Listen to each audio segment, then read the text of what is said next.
इस समय यह हुआ कि चर्च की सारी लाइट गायब हो गई और ये बहुत खुश हुए।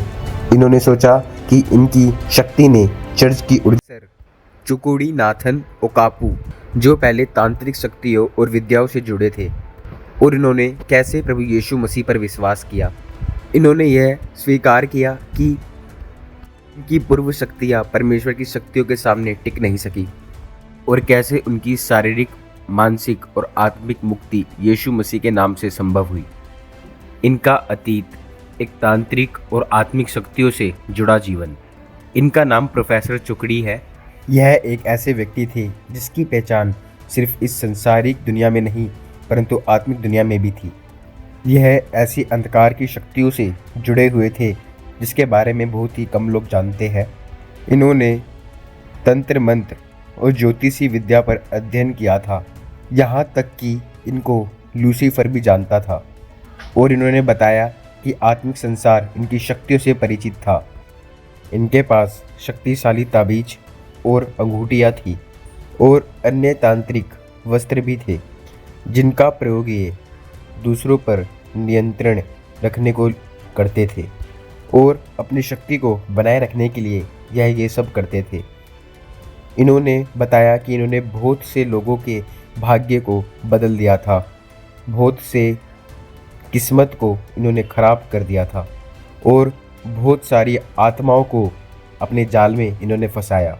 लेकिन यह सब एक भारी दिखावा था और उन्होंने बताया कि अंदर से पूरी तरीके से टूट चुके थे। और इनके जीवन की सबसे बड़ी कठिन घड़ी यह थी कि एक दिन जब ये पूरी तरीके से निराशा में थे तो इनको एक सपना दिखा। उस सपने में इन्होंने यीशु मसीह को देखा। यीशु मसीह ने इनसे कहा कि तू टूट चुका है और अगर तू मुक्ति चाहता है तो टीबी जोशुआ नामक व्यक्ति से मिल। शुरू में इनको इस चीज़ पर विश्वास नहीं हुआ। इन्होंने सोचा क्या मुझसे कोई अधिक शक्तिशाली हो सकता है, और इन्होंने बताया कि इनके अंदर एक अजीब सी हलचल थी। इन्होंने बताया कि इन्होंने यह महसूस करना शुरू करा कि इनकी शक्ति धीरे धीरे कम होती जा रही है। जो शक्ति पहले इनके पास थी अब वो उनसे दूर होती जा रही है। और इन्होंने फैसला किया कि अब ये चर्च जाएंगे। लेकिन इनका वहाँ जाने का मतलब आत्मसमर्पण नहीं था बल्कि चुनौती देना था। और इन्होंने ठान लिया था कि ये चर्च की शक्ति को तोड़ेंगे। यह अपने तांत्रिक वस्त्र पहनकर और अपना तवीज लेकर वहाँ पर पहुँचे और इन्होंने बताया कि मैं अपनी अंधकार की शक्तियों का इस्तेमाल करके चर्च के जनरेटर को पूरी तरीके से नाश करने वाला था, जिससे चर्च के अंदर कोई रोशनी ना रहे और अंधकार हो जाए। जैसे ही ये चर्च में पहुँचे इन्होंने पूरी कोशिश की कि ये चर्च की बिजली को ख़त्म कर दे। लेकिन टीबी जोशुआ जब वहाँ पर प्रचार कर रहे थे तो उन्होंने बोला कि वह कोशिश तो करेंगे लेकिन परमेश्वर हमें बचाएगा। और उसी समय यह हुआ कि चर्च की सारी लाइट गायब हो गई और ये बहुत खुश हुए। इन्होंने सोचा कि इनकी शक्ति ने चर्च की ऊर्जा को ख़त्म कर दिया है। लेकिन उसी क्षण तभी कुछ अद्भुत हुआ। यीशु मसीह की सामर्थ्य ने उस शक्ति को वहीं पर रोक दिया। और इन्होंने बताया कि इन्होंने फिर से कोशिश की लेकिन इनकी शक्ति इनके नियंत्रण से बाहर हो चुकी थी। इन्होंने खुद को एक अजीब सी स्थिति में पाया और जैसे ही इनके लिए चर्च में प्रार्थना होनी शुरू हुई इनको ऐसा लगा कि इनके शरीर में से कोई आत्मा निकल कर जा रही है और ये ज़मीन पर गिर पड़े और इनको ऐसा महसूस हो रहा था जैसे कोई इनकी आत्मा को मरोड़ रहा हो।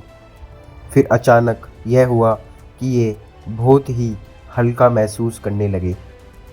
वो अंधकार की शक्तियाँ जो वर्षों से इनके शरीर के अंदर थी वो गायब हो चुकी थी और ये उससे मुक्त हो चुके थे।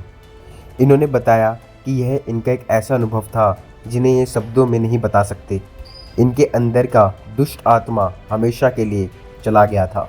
यह अपने जीवन में पहली बार सच्ची शांति और खुशी को महसूस कर पा रहे थे। इनके जीवन में एक और बड़ा परिवर्तन हुआ 17 वर्षों से इन्होंने कभी भी पूरी थाली खाना नहीं खाया था। ना इन्हें भूख लगती थी और ना इनका शरीर भोजन को स्वीकार करता था। यह एक अजीब स्थिति थी, लेकिन यह इस स्थिति को अपनी आत्मिक शक्तियों का हिस्सा मानते थे। लेकिन जब यह आज़ाद हुए तो इन्होंने सबसे पहले एक गिलास पानी पिया। इनको यह विश्वास नहीं था कि यह पानी इनके शरीर के अंदर कुछ बदलेगा, लेकिन जैसे ही इन्होंने पानी पिया, इनके शरीर के अंदर कुछ असाधारण होने लगा। इनके पेट के अंदर हलचल होने लगी और इनको ऐसा महसूस हो रहा था जैसे इनके पेट के अंदर कुछ हिल रहा हो। और फिर इन्होंने पहली बार अलग अलग चीज़ें खाई। इन्होंने बताया कि अब मैं इस दुनिया को ये संदेश देना चाहता हूँ कि तंत्र मंत्र की शक्तियाँ व्यर्थ है। अब ये लूसीफर के सेवक नहीं, पर यीशु मसीह के सेवक है। अब यह हर किसी को क्षमा करते हैं, क्योंकि एक सच्चा यीशु को मानने वाला घृणा नहीं करता।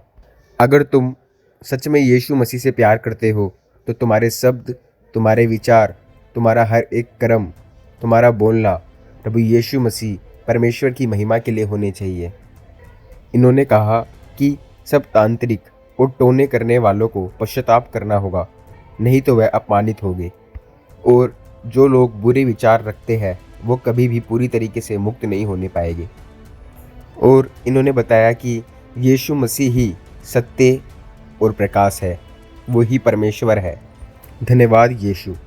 दोस्तों, अगर ये गवाही आपको पसंद आई हो तो इस वीडियो को लाइक, शेयर और सब्सक्राइब ज़रूर करें। हमें इंस्टाग्राम पर और टेलीग्राम पर फॉलो करना ना भूलना, लिंक डिस्क्रिप्शन में है। परमेश्वर आपको आशीष दे और नीचे कमेंट में ज़रूर बताइए कि ये गवाही आपको कैसी लगी।